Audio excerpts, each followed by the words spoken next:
أعوذ بالله من الشيطان الرجيم. بسم الله الرحمن الرحيم. ألف لام ميم ذلك الكتاب لا ريب فيه هدى للمتقين الذين يؤمنون بالغيب ويقيمون الصلاة ومما رزقناهم ينفقون والذين يؤمنون بما أنزل إليك وما أنزل من قبلك وبالآخرة هم يوقنون أولئك على هدى من ربهم وأولئك هم المهتدون. وقال تعالى: ومن أحسن قولا ممن دعا إلى الله وعمل صالحا وقال إنني من المسلمين ولا تستوي الحسنة ولا السيئة ادفع بالتي هي أحسن فإذا الذي بينك وبينه عداوة كأنه ولي حميم وما يلقاها إلا الذين صبروا وما يلقاها إلا ذو حظ عظيم. وقال تعالى: قل هذه سبيلي أدعو إلى الله على بصيرة أنا ومن اتبعني وسبحان الله وما أنا من المشركين. صدق الله العظيم. محترم دوست اور بزرگوں، اللہ کے رجالوں و رحمانوں کا بے انتہا فضل ہے. اس نے ہمیں ایمان جیسی عظیم الشان نعمت عطا فرمائی اور دین کی نسبت پر ہونے والی اس مبارک محنت میں اللہ پاک نے عملی طور پر شرکت کی ہم سب کو توفیق عطا فرمائی. یہ اسی کا فضل ہے، اسی کا کرم ہے، اسی کا احسان ہے کہ بلا استحقاق اللہ پاک نے ہمیں اس مبارک کام کی توفیق عطا فرما دی کہ ہم میں ایسی کوئی صلاحیت، کوئی قابلیت تو ہے نہیں. اسی نے فضل فرمایا اور اسی نے کرم فرمایا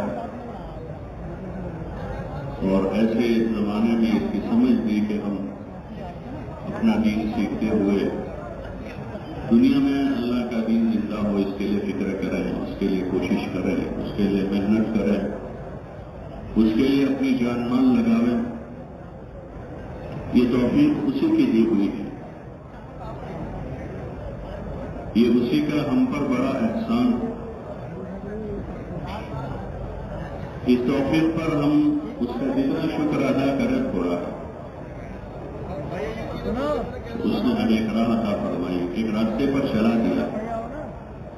اب ہمارا ذمہ ہے کہ ہم شکر کی کیفیت کے ساتھ کام کریں.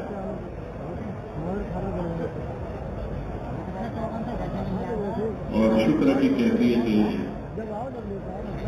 کہ کام کا جو مقصد ہے، کام سے جو چیز مطلوب ہے، اس کو سیکھتے ہوئے، سمجھتے ہوئے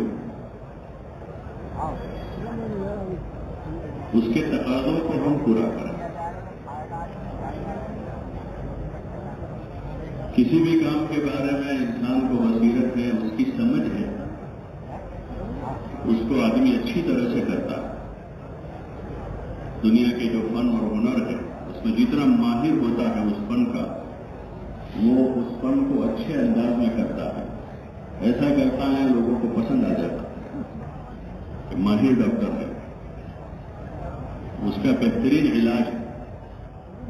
ماہر انجینئر ہے، یہ ماہر درزی ہے کہ اچھا کپڑا سیتا ہے، اس کو اپنے فن میں مہارت. یہ اتنا بڑا کام ہے جس کے لیے اللہ پاک نے انبیاء علیہ السلام کو بھیجا، ان کی رہبری فرمائی وحی کے ذریعے سے. حضور علیہ السلام پر چونکہ اللہ تعالیٰ نے نبوت کا دروازہ بند کر دیا،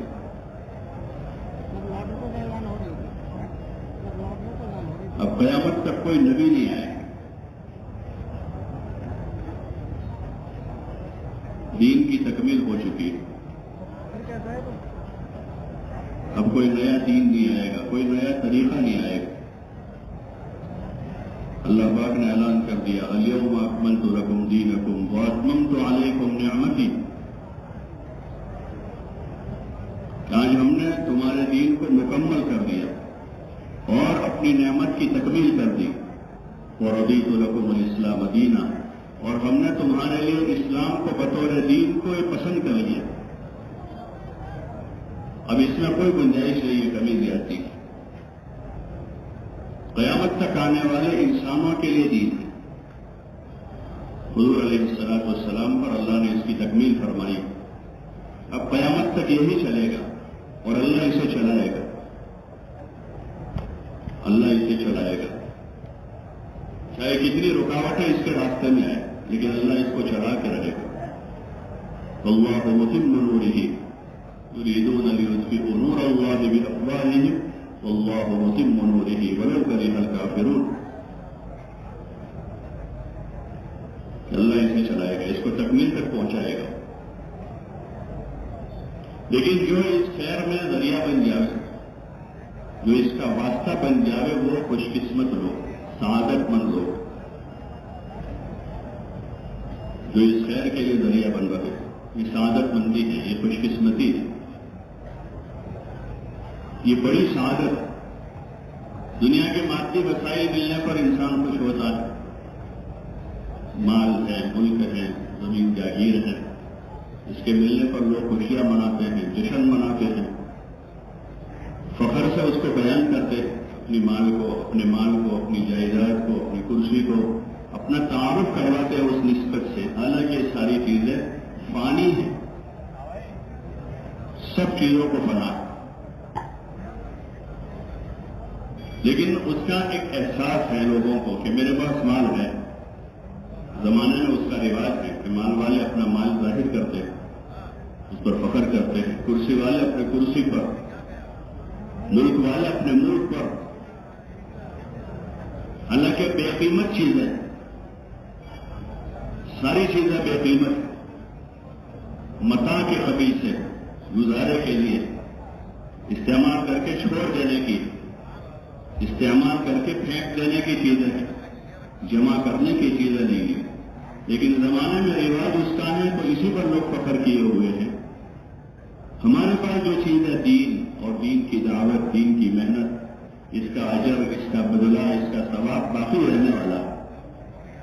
اس لیے حضور پاک صلی اللہ علیہ وسلم نے اسی طرف متوجہ کیا امت، دنیا کی بے ثباتی کو واضح کیا، ظاہر کیا، اور اپنے عمل سے بھی بتایا، اپنے عمل سے بھی بتایا کہ کم سے کم دنیا سے فائدہ اٹھایا اور اپنے جان و مال کو زیادہ سے زیادہ اللہ کی عبادت و اطاعت پر اور دین کے تقاضوں پر لگایا، جو زندگی کا بنیادی مقصد ہے. تخلیق انسانی کا پہلا مقصد عبادت و اطاعت ہے. وما خلقت الجن والانس الا لیعبدون، کہ ہم نے جنات و انسان کو صرف اور صرف اپنی عبادت کے واسطے پیدا کیا. یہ پہلا بنیادی مقصد ہے. حضور علیہ السلام نے اپنی جان و مال اس پر لگائے، عبادت و اطاعت میں. اپنی ذات سے عبادت کی، نمازیں پڑھی، روزے رکھے، تلاوت کی، اللہ کو یاد کیا اور کثرت سے عبادت کیا صلی اللہ علیہ وسلم. اتنی لمبی نمازیں پڑھی آپ نے کہ پیروں پر بڑا مارا. اتنی لمبی نماز. حضرت عائشہ رضی اللہ عنہ پر عرض کیا، یا رسول اللہ، کہ سورہ فتح میں اللہ پاک نے آپ کے لیے تو معافی کا اعلان کیا ہے، پھر آپ اتنی مشقت کیوں اٹھاتے؟ اس پر حضور علیہ السلام نے فرمایا، افلا اکون عبدا شکورا، کیا میں اپنے رب کا شکر گزار بندہ نہ بنوں؟ یہ شکر کی کیفیت کے ساتھ ہے سارا، شکر کی کیفیت کے ساتھ. اس لیے عبادت ہے کہ جسم تھک رہا، پیروں پر ورم آ رہا، اور آپ کا صدقہ خیرات کہ گھر میں جھاڑو لگ جاتا اور فاقر ہو جاتے. آپ کے پاس جو مال آیا، خوب مال آیا، آپ کے پاس خوب مال آیا. مختلف روایات ہے، اس مختلف موقعوں پر آپ نے جو خرچ کیا ہے.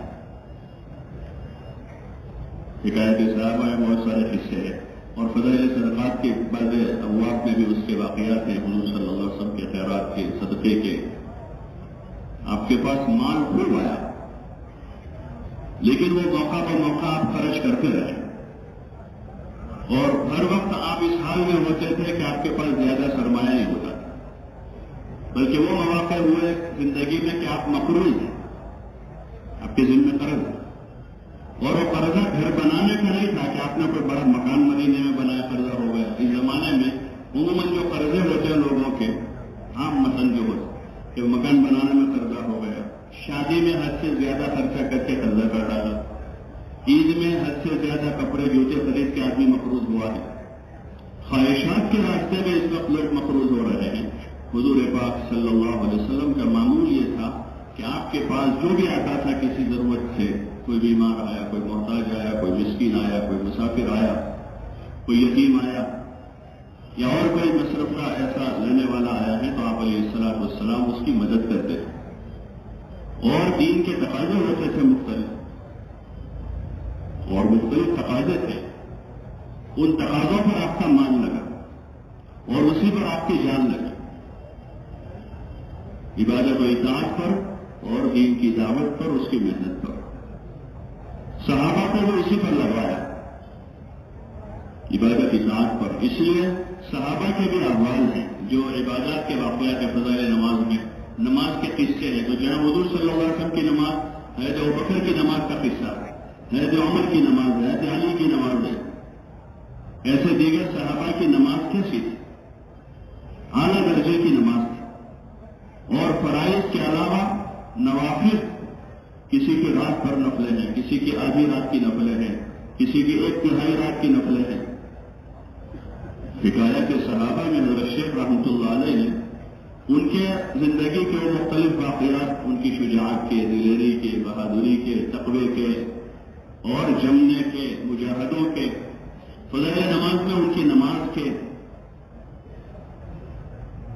اہتمام نماز کے اور کثرت نماز کے کہ کتنی زیادہ نمازیں، وہی پورا مواد ہمارے فضائل کی کتابوں میں ہے، جو مطلوب ہے۔ اصل امت میں جو چیز زندہ کرنی ہے وہ حضرت باعلیہ صاحب رحمۃ اللہ علیہ نے حضرت شیخ رحمۃ اللہ علیہ کے ذریعے سے فضائل میں وہ چیزیں لکھوائی، ارکان اسلام، ایمان، نماز، روزہ، زکوٰۃ اور حج، جو بنیادی چیزیں ہیں، اسی پر پورے اسلام کی عمارت قائم ہے۔ حدیث میں آتا ہے کہ 5 بنیادیں، ایمان، نماز، روزہ، زکوٰۃ اور حج۔ کسی جگہ مثال بھی دی ہے خیمے کی کہ 4 کونوں کی اس کے ستون اور ایک بیچ والا ایمان، تو وہ ارکان اسلام کو اندر جمع کیا ہے، اس سے متعلق آیات اور اس کے متعلق احادیث اور اس کے فضائل، پھر حضور علیہ السلام، صحابہ، عشرہ مبشرہ، مہاجرین اور انصار، جو ان کی نماز کیسی تھی، کتنا اہتمام تھا اس کا۔ حضور علیہ السلام کی نماز کے اہتمام کے بارے میں لکھا ہے کہ آپ مرض الموت، وفات میں ہیں، آخری جو آپ کے 4-5 دن گزرے ہیں وہ ایسے تھے کہ جس میں بے ہوشی تاری رہتی تھی، آپ علیہ السلام نماز کے وقت ہوش میں آ جاتے تھے، اور 2 آدمیوں کے سہارے رہتے، علی اور حضرت عباس رضی اللہ عنہ کے سہارے سے اپنے حجرے سے مسجد میں تشریف لاتے تھے۔ آپ نماز نہیں پڑھا پاتے تھے، آپ کی موجودگی میں آپ ہی نماز پڑھاتے تھے، آپ ہی پڑھاتے تھے، لیکن آپ اس وقت اتنے بیمار ہیں کہ آپ نماز نہیں پڑھا پا رہے تھے۔ حضرت ابوبکر کو آپ نے حکم کیا تھا، وہ نماز پڑھا رہے تھے، اور حضور علیہ السلام 2 آدمیوں کے سہارے سے مسجد آ کر نماز باجماعت ادا کرتے تھے۔ امت کو یہ سبق دیا ہے کہ نماز اتنی اہم عبادت ہے۔ اتنی سخت بیماری میں بھی آپ علیہ السلام بیٹھ کر وہ نماز ادا کیا، کھڑے ہونے کی سکت نہیں تھی، چلنے کی سکت نہیں تھی آپ، لیکن آپ علیہ السلام نے اپنی امت کو یہ اہتمام کر کے عملی سبق سکھایا کہ نماز اتنا اہم فریضہ ہے۔ اور آخری وصیت جو آپ کی ہے دنیا سے پردہ فرمانے سے پہلے، اس میں وہی الصلاۃ، نماز کی اہمیت کو اجاگر کروا ہے، مزید تاکید کے ساتھ اپنے عمل سے بھی بتایا اور اپنے قول سے بھی بتا رہے ہیں کہ نماز سب سے اہم فریضہ ہے جو کسی حال میں نہیں چھوڑا جا سکتا۔ اور آپ کی زندگی بھر کی عبادتیں، آپ کی نماز، آپ کے روزے، یہ رجب شروع ہو گیا۔ عائشہ رضی اللہ عنہ فرما رہے ہیں کہ حضور علیہ السلام رجب کا چاند دیکھتے ہی دعا پڑھتے تھے اللہم بارک لنا فی رجب و شعبان وبلغنا رمضان، یہ اللہ ہمارے رجب و شعبان میں برکت دے دے۔ ابھی تو رمضان کو 2 مہینے باقی، لیکن عبادت کی اہمیت کی طرف متوجہ کر رہا امت کو کہ روزہ بہت بڑی عبادت ہے، مقصد زندگی میں سے ہے، ارکان اسلام میں سے بہت بڑی عبادت ہے۔ ابھی 2 مہینے باقی ہو سکتے، اور ابھی سے دعا میں الہ بارک لنا فی رجب و شعبان، یا اللہ ہمارے رجب اور شعبان میں برکت دے دے اور ہمیں رمضان تک پہنچا دے۔ ابھی سے دعا ہو رہی ہے اللہم سلمنا لرمضان وسلم رمضان لنا، یا اللہ رمضان کے حق میں ہمیں صحیح سلامت کر دے اور رمضان کو بھی ہمارے حق میں خوشگوار بنا دے۔ اس کی اہمیت کو اجاگر کر رہا ہے۔ کوئی کام اہم ہوتا ہے تو اس کو بہت دنوں پہلے بولا جاتا ہے، بہت دنوں پہلے سنا جاتا ہے، پڑھا جاتا ہے، اس کی تیاریاں ہوتی ہیں۔ تو یہ اصل دین ہے ہمارا، ایمان، نماز، روزہ، زکوٰۃ، حج، اس کو فضائل میں لیا ہے، اس کو فضائل میں لیا۔ خروج کے زمانے میں مقام پر، گھر پر اس کی تعلیم کا ماحول بنایا جو ہمارے اعمال میں سے ہے۔ خروج کے زمانے میں مستقل اس کی تعلیم ہے، گھنٹوں بھر۔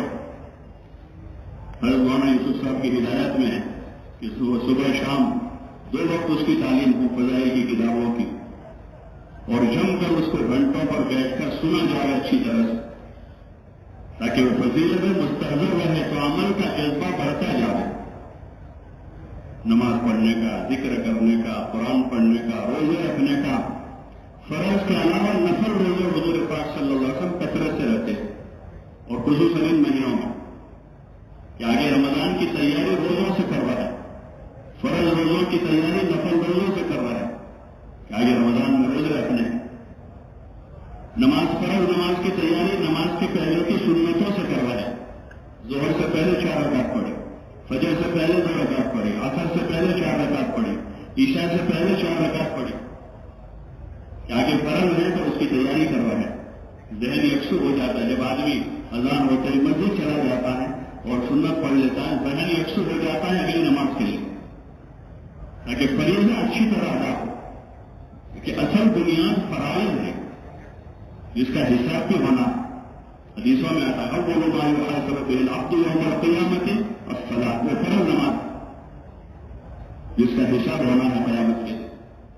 تو فرائض میں قوت پیدا کرنے کے لیے اس سے پہلے حضور صلی اللہ علیہ وسلم نے فرض روزوں سے پہلے نفل روزے، فرض نمازوں سے پہلے سنت نمازیں، ایسے آپ کی زکوٰۃ کے علاوہ، یعنی آپ نے تو اپنے پاس رکھا ہی نہیں کچھ، اور امت کو زکوٰۃ کے علاوہ صدقات اور خیرات کی ترغیب دی کہ خوب صدقہ کرے، خیرات دیں اور خرچ کریں۔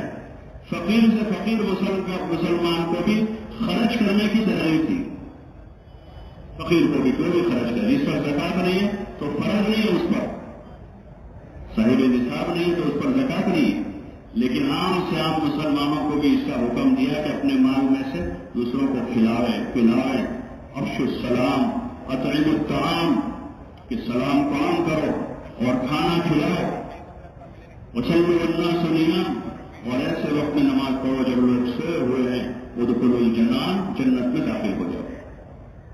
اس کی ترغیب دی تاکہ فرائض جو ہے مضبوط ہو جائے، جو اصل اساس ہے۔ اور ہمارے اس مبارک محنت کا مقصد بھی وہی ہے کہ بنیادی طور پر سب سے پہلے امت میں فرائض زندہ ہو جائے، لیکن وہ فرائض زندہ کیسے ہوں؟ اس کے لیے جو طریقہ کار ہے ہمارا اس میں کہ اس کو ہم کرتے ہوئے زندہ کریں۔ حضرت مولانا یوسف صاحب رحمۃ اللہ علیہ فرماتے تھے کہ امت میں ہم جن چیزوں کو زندہ کرنا چاہتے ہیں ان کو لے کر پھریں، خصوصاً رمضان میں جو آپ کی تقریریں ہیں، آپ کے بیانات ہیں، اس میں اس زمانے میں رمضان میں خروج کا ماحول نہیں تھا، لوگ غیر رمضان میں بارش میں اور ایسے موسموں میں کسان لوگ مزدور لوگ وقت لگا لیتے تھے، رمضان میں کم خروج تھا، لوگ نکلتے نہیں۔ اب تو اللہ کا فضل ہے کہ رمضان میں بھی خوب جماعتیں نکلتی ہیں، تو اس وقت جو مولانا ترغیب دی ہے اور فضائل بتائے اس کے نکلنے کے، اس میں سے جس چیز کو زندہ کرنا چاہتے ہیں اس کو ہم لوگوں میں لے کر پھریں۔ اگر ہم چاہتے ہیں کہ امت میں روزے بھی زندہ ہو جائے تو روزوں کے ساتھ پھریں، تو دنیا میں امت میں روزے بھی زندہ ہو جائیں گے. نماز چاہتے ہیں تو نماز لے کر پھریں گے. علم زندہ کرنا چاہتے ہیں علم لے کر پھریں. ذکر زندہ کرنا چاہتے ہیں تو ذکر لے کر پھریں. کہ بیکاری جو چیز لے کر پھرتا ہے وہ گلی گلی پہنچ جاتی ہے. جوتے والا جوتا لے کر پھرتا ہے تو دیہات دیہات میں جوتا مل جاتا ہے. کپڑے والا کپڑا لے کر پھرتا ہے تو گلی گلی میں کپڑا مل جاتا ہے. سبزی والا سبزی کا ٹھیلا لے کر پھرتا ہے تو اندر دیہات تک میں سبزی مل جاتی ہے. پھل والا پھل لے کے پھرتا ہے تو اس گاؤں میں پھل مل جاتے ہیں. ایسے ہم ان مبارک اعمال کو لے کر پھریں گے، ایمان کے ساتھ، عمل کے ساتھ اور اخلاق کے ساتھ، ذکر کے ساتھ اور صحیح علم کے ساتھ. جب نقل و حرکت ان چیزوں کے ساتھ ہوگی تو انشاءاللہ یہ چیزیں دنیا میں زندہ ہو جائے گی. اور یہی اس محنت کا بنیادی مقصد ہے کہ ہر مسلمان اپنی ذات سے اپنا دین سیکھتے ہوئے، اپنا ایمان سیکھتے ہوئے، اپنی نماز سیکھتے ہوئے، اپنا علم حاصل کرتے ہوئے، اللہ کا ذکر سیکھتے ہوئے اور اپنے اخلاق کو بناتے ہوئے، اپنے اندر اطاعت اور ہمدردی کا جذبہ پیدا کرتے ہوئے، اپنے اندر تواضع اور عاجزی کی صفت پیدا کرتے ہوئے، اپنے اندر جفاکشی اور مجاہدے کی کیفیت پیدا کرتے ہوئے صرف اور صرف ایک اللہ کے لیے اور کوئی غرض نہیں. نہ مال مقصود ہے، نہ ملک مقصود ہے، نہ پیسہ مطلوب ہے، نہ کوئی عہدہ چاہ رہے ہیں، نہ کوئی کرسی مطلوب ہے، نہ اپنی جماعت کی عمارت مقصود ہے کہ بھائی 10 آدمیوں کے درمیان میں ذمہ دار بنا دیا جائے، یہ بھی نہیں چاہتے. اس لیے عموماً دیکھتے کہ ذمہ دار بنانے کا مسئلہ آتا ہے جماعت میں تو صاحب مجھے نہیں ان کو بنا دو، کوئی نہیں ان کو بنا دو، کوئی کہتا ہے ان کو نہیں ان کو بنا دو. کہ وہی اصل چیز کہ کوئی ہمارے اندر سے کوئی غرض نہیں ہے، نہ کوئی مادی چیز مطلوب ہے، ملک و مال مطلوب ہے اور نہ جان مطلوب ہے، صرف اور صرف ایک اللہ کی رضا کے خاطر کہ اللہ ہم سے راضی ہو جائے اور کچھ نہیں چاہتے. اس جذبے کے خاطر یہی ہمارے 6 نمبر ہیں کہ صرف اللہ مطلوب ہے. اس جذبے کو لے کر دنیا میں پھرنا اور اپنے اوقات کی ترتیب بنا کر 4 مہینے اور چلوں کے لیے جانا. اور چونکہ خروج اور سفر جو ہے وہ تو کم ہی ہوتا ہے. اگر آپ کی 4 مہینے میں لگاتا ہے تو سال بھر کا وہ 1/3 ہے، اور ایک چلہ لگاتا ہے آدمی تو تقریباً وہ 10واں حصہ ہے. 9 چلوں میں سے ایک چلہ جائے گا، اور سہروزہ ہے آدمی کا تو 10واں حصہ ہے، باقی 27 دن اپنے گھر پر ہے. تو خروج میں رہتے ہوئے ان کاموں کا عادی بننا، ایمان پر زندگی گزارنے کا، عبادت کا، ذکر کا، حسن اخلاق کا اور اخلاص کا، ان چیزوں کا عادی بنتے ہوئے اب اپنے گھر اپنے مقام پر رہ کر اپنی تجارت، اپنے کاروبار کے ساتھ، اپنے بیوی بچوں اور اپنے خاندان کے ساتھ اور جن لوگوں کے ساتھ اللہ نے ہمیں وابستہ کیا ہے ان سے ہم کٹ نہیں سکتے.